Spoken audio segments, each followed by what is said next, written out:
The UK needs a general election now.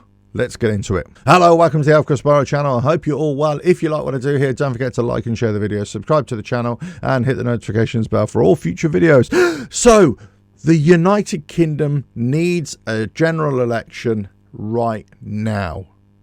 And why am I saying that? Well, there seems to be a lot of political upheaval. You can't really trust the government. You can't really trust the politicians.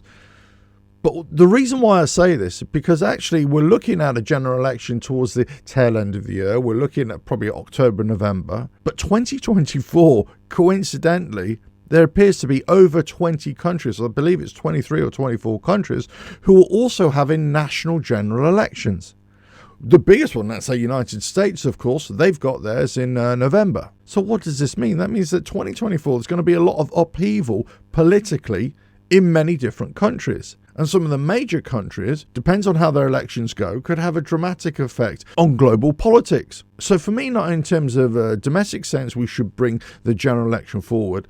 Actually, in terms of the global politics, our country, this country, United Kingdom, needs to be a lot more stable going forward into 2024 and then 2025 and certainly for the next 3 or 4 years. So we need a general election now. The public need to vote. Because as far as I can tell, the Conservatives have run their course. There seems to be so many problems, not only the way they're running the country, but also the decisions that they're making, some of the backtracking.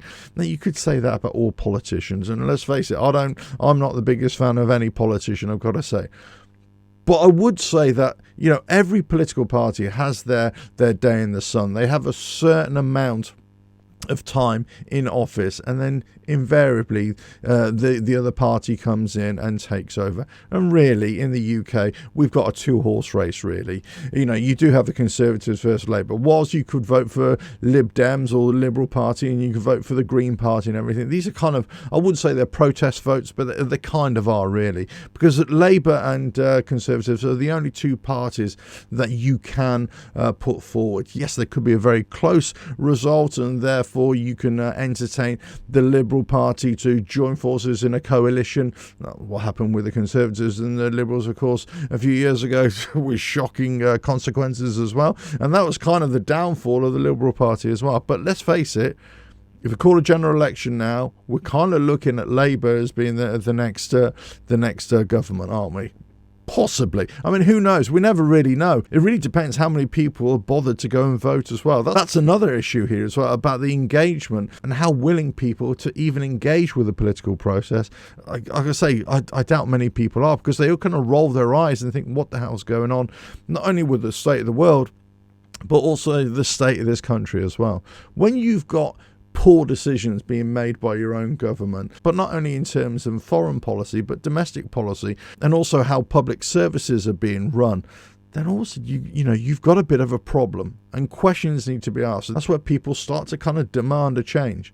Now, I'm not saying the electorate are demanding a change, but when you consider all the other countries that are having general elections as well, and we need some kind of stability to take us forward, then probably the Conservative Party just hanging on.